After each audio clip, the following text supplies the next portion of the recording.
We have a crazy trade report coming for the San Antonio Spurs, as with the Celtics having their superstar go down injured and being a second apron team, Brad Stevens is scrambling to make some trades this offseason as they'll likely have to blow up. And two names, including one shocking return, are linked to the San Antonio Spurs, plus others, as the Spurs are one of two teams named specifically to keep an eye on, as the Celtics will likely have to blow things up. We have to dive into the names that we're going to talk about, what the actual report is, and the impact it has on the Celtics payroll and the Spurs payroll. All that coming up on this episode of Spurs Digest. And Keenan, let's just jump right into the report. And this comes from NBA Central.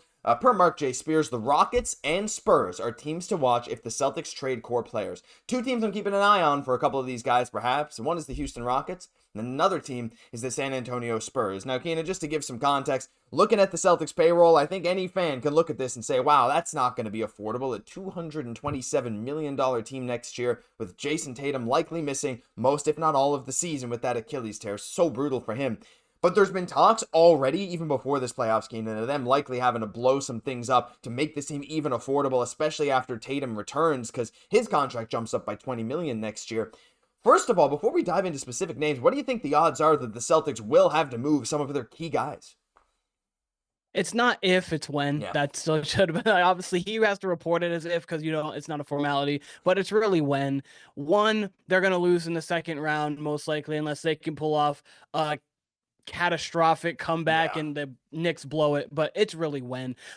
So I think that they're going to move off at least one, if not possibly two players, especially with the fact that Tatum probably is looking like he's going to be out. You don't see people come back from a torn Achilles more than a year. So that year would lead to next year. I don't see Tatum coming back for the 25-26. He'll probably be back the beginning of 26-27. So yeah, they're going to be getting rid of a couple people. And look, there's a lot of names to link here, a lot of names to talk about, because look at the amount of people making $30 million. There's five of them coming up next year. Well, Derrick White's 28, but that's close enough. Now, the Celtics are lucky enough that they signed Peyton Pritchard to one of the best contracts in basketball. Sam Hauser only at $10 million as well. Plus, they have some good young guys, one like Baylor Shireman. But at the top, Keenan, it's too jam-packed. And so when we're looking at this, there's a lot of names we want to talk about, and who better to start with than Derrick White, making $28 million next year. Of course, he's a core piece to their team, but again, like we said, he's got a pretty big contract, $28 million next year, then 30, then 32, then a $34 million deal, 35 really, with an option.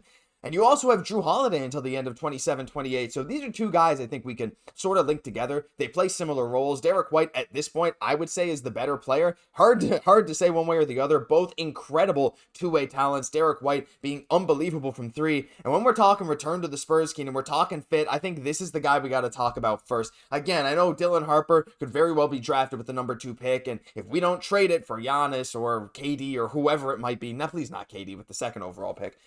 Like, if we do trade it, Derrick White could fit. Even if we don't, he could fit as well. What are your thoughts on White being one of these guys the Spurs could target if the Celtics, or when the Celtics decide to move him?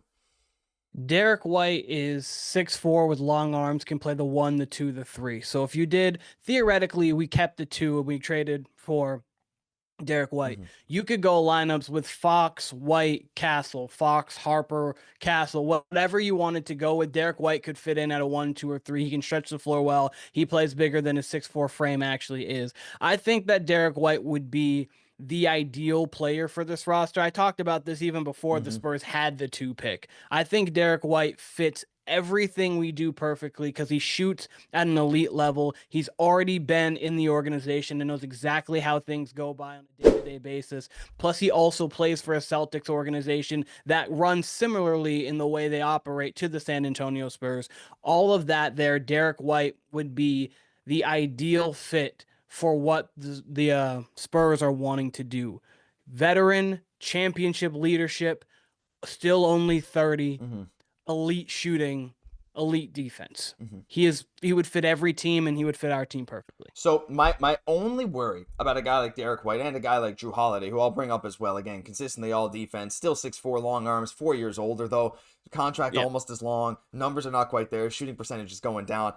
I think, look, if White is not available and Holiday is, that'd be the case. You go for Holiday, similar players. But Keenan, do you have any concerns? Because me, when I look at this and I see Derrick White making 30-odd million, and again, that $35 million option in 28-29, we're talking another 4 full seasons of Derrick White, basically. And we look at the Spurs payroll, tying up that much money, I mean, that's more than Devin Vassell's contract, which is, we'll see how that ages. I still think it could age well if he's not moved, but he's in every single trade rumor. Fox's extension is going to kick in 26-27. Wemby is going to need to get paid in 27-28. Do you see any potential problems with Derrick White coming in? Because that much money for a guy, like, I think it's worth it, $30 million for what Derrick White brings, but I do worry at the same time that when we're talking about maybe bringing in some other superstars, whoever that may be, if we do end up making a move, and maybe not even this year in terms of a trade or free agency, that kind of long-term contract at that cap hit does concern me a little bit for how much we're going to have to pay guys in the future.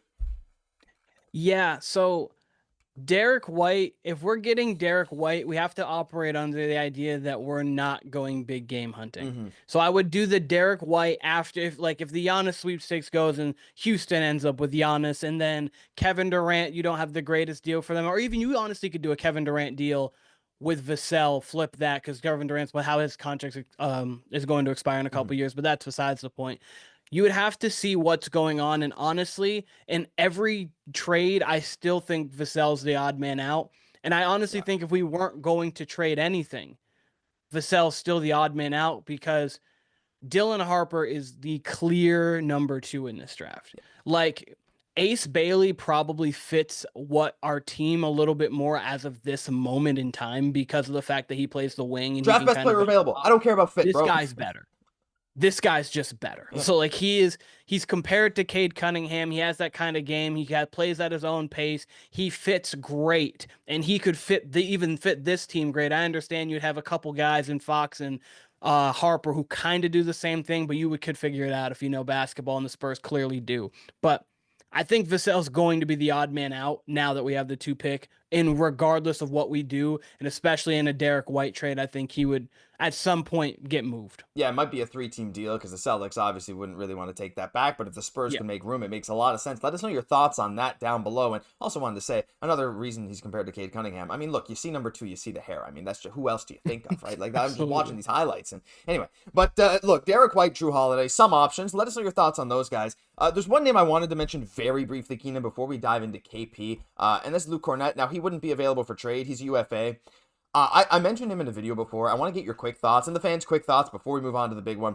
Look, 7'2". He's played unbelievable defensively for the Celtics this year. In his minutes, he's played great. I mean, 6 points per game, 5.3 boards, 67% from the field. Does everything you need to do. A block a game, decent passer. In terms of a backup for Wemby, I feel like there's not going to be many guys who are UFAs that are as affordable as someone like a Luke Kornet. Any thoughts on, since the Celtics probably won't be able to bring him back, on the Spurs going in and poaching him or a guy like him this offseason? I think it'd be great. They need a big to back up Wemby. Like, they need one. That was one thing in a FanDuel poll. 46% said big, 42% said shooting. That's what the consensus is for all Spurs fans. A big backup shooting, and that's what we need. So Wemby can play, I mean, obviously Wemby can play a 5, but Wemby also can play a 4 with the way he stretches the floor, the way he can move laterally. So you get a guy like this, you could have a Twin Towers look, kind of what a much better defensive, what you saw with Steven Adams and Sengun in the playoffs when the Rockets were going with that, to be big on the interior against the Warriors. You have Kornet, gives you a lot of options, and he just spells minutes. He's a pro. He's a champion. Knows how to play basketball day in and day out. I think that would be a great pickup, especially because his price tag would be $5 million a year. Nothing crazy. Yeah, I mean, I'd hope so. I mean, you never know. Again, like, sometimes teams want to overpay for these guys, but yeah, he's just a fun name I wanted to throw out there. But the real big name here, Kristaps Porzingis. Now, hear me out. On the surface, this sounds crazy because he's making $30 million. And it's only a 1-year deal. And if I just show you again the Celtics cap picture, you can see KP there, 29 years old, $30.73 million next season. But again, Keenan, if the Celtics have to move off of some of these guys, an expiring deal on a Kristaps Porzingis is going to be one of their easiest contracts to move. So he's going to be the guy that's maybe in the highest demand. And the Celtics know they don't have much leverage in terms of moving a guy like this. So if we go full screen here, let me show you Luke Kornet again. No, Kristaps Porzingis. 19.5 points a game this year, 7 rebounds, 2 assists. Now, again, his health is always a bit of a concern. He seems to miss time every single year. But again, hearing me out here, like, again, if we manage to move out some salary, we can manage to make this work. It would not be easy necessarily to fit him in. I mean, you could, again, like, we maybe move out Vassell, find some way to, like, make some room for Porzingis overall. But he could be this backup big. And I know it seems like crazy to not suggest that Porzingis would be a starter. But again, looking at the Spurs team, that you could start him with Wemby. That could work. Or you could have him be the most super six man ever. And Keenan, when we're talking about these big trades for superstars, taking a flyer if the price tag is right. Now, again, this all hinges on the price tag being right for him, because I'm not ready to trade like a bunch of firsts for Kristaps Porzingis. There's probably, if he's available, other teams are going to be in on him. But if for 1 year at $30 million, if the price tag is cheap and you can be like, hey, you know what? Why not? We'll draft Dylan Harper. We'll bring in Porzingis for a year, see how he fits, and see if we can sign him for like maybe a cheaper deal long term. I'm starting to sell myself on this. I don't think this is the most likely. Don't get me wrong. But the more I think about it, Keenan, the more I think like that could kind of be nasty. I think it would be phenomenal, to be quite honest with you. I mean, you probably would package a pick in Keldon Johnson, something along those lines. You wouldn't even need to add a Vassell. I mean, if you're going to do a Vassell, it'd have to be a 3-team deal. But you Keldon Johnson, that saves them $11 million. They get a younger prospect that they could possibly develop into whatever they want to do over there. You get in Kristaps Porzingis, and he is a big who can stretch the floor, who rim protects, he's pretty much. I mean, Wemby's the alien. He's nicknamed the unicorn. Like, you're basically, that would be such a mystical front court. That would be insane. No, I'm with you on this, especially because you have to highlight the $30 million, his 1 year next year for 30 mil. So Wemby's new deal doesn't play into effect. De'Aaron Fox's extension does not play into effect. None of that actually matters for this team because you got 1 year of him. And you know what? You make a splash. If it doesn't work out, you let him walk and you save the 30 million and you can go elsewhere with it. If it does happen, okay, if he does work out, cool. Then you could probably sign him for a 3 or 4 more years, see how it goes there and how contractually how it works. Again, this all becomes secondary because to me, the first is Giannis. Like, Giannis is just first. But after that, like, Kristaps Porzingis fits this team so well that I think that it would, if you have the capabilities of getting him and you don't have to mortgage any future, I honestly think it's stupid not to. Yeah. He fills in everything you need, shooting and size. That's what we need, and that's what he is. Yep, I think that's a great point. And again, like, if it contingents on not having to mortgage any future, because again, we're talking a Giannis type trade, and we're talking KD type trade, we're talking multiple picks, we're talking young players that are great. In Porzingis trade, like you said, you'd probably not even really miss what you'd have to send out. And again, if it's 1 year, like, I know there's a lot of fans, probably maybe even you watching right now, who's like, hey, why even go for a 1 year guy? You don't even know how it's going to work out. I mean, you don't know how anyone's going to work out. And again, if he likes it here, takes a discount, that's always rare, but still, you know, Texas has its benefits for a lot of players. So I don't know. I think it's a great fit. Logically, it might make some sense, but we'd love to hear from you guys down below. Let us know your thoughts on all these players. Maybe someone we didn't mention that you'd like to go target. Jaylen Brown, I think he's too much money, but let us know your thoughts down below, because that'll do it for this episode of Spurs Digest. If you enjoyed, leave a like, comment, and subscribe to the channel. We got news coming every single day. I'm Josh Gosse, my host, Keenan Warner. We'll catch you in the next one.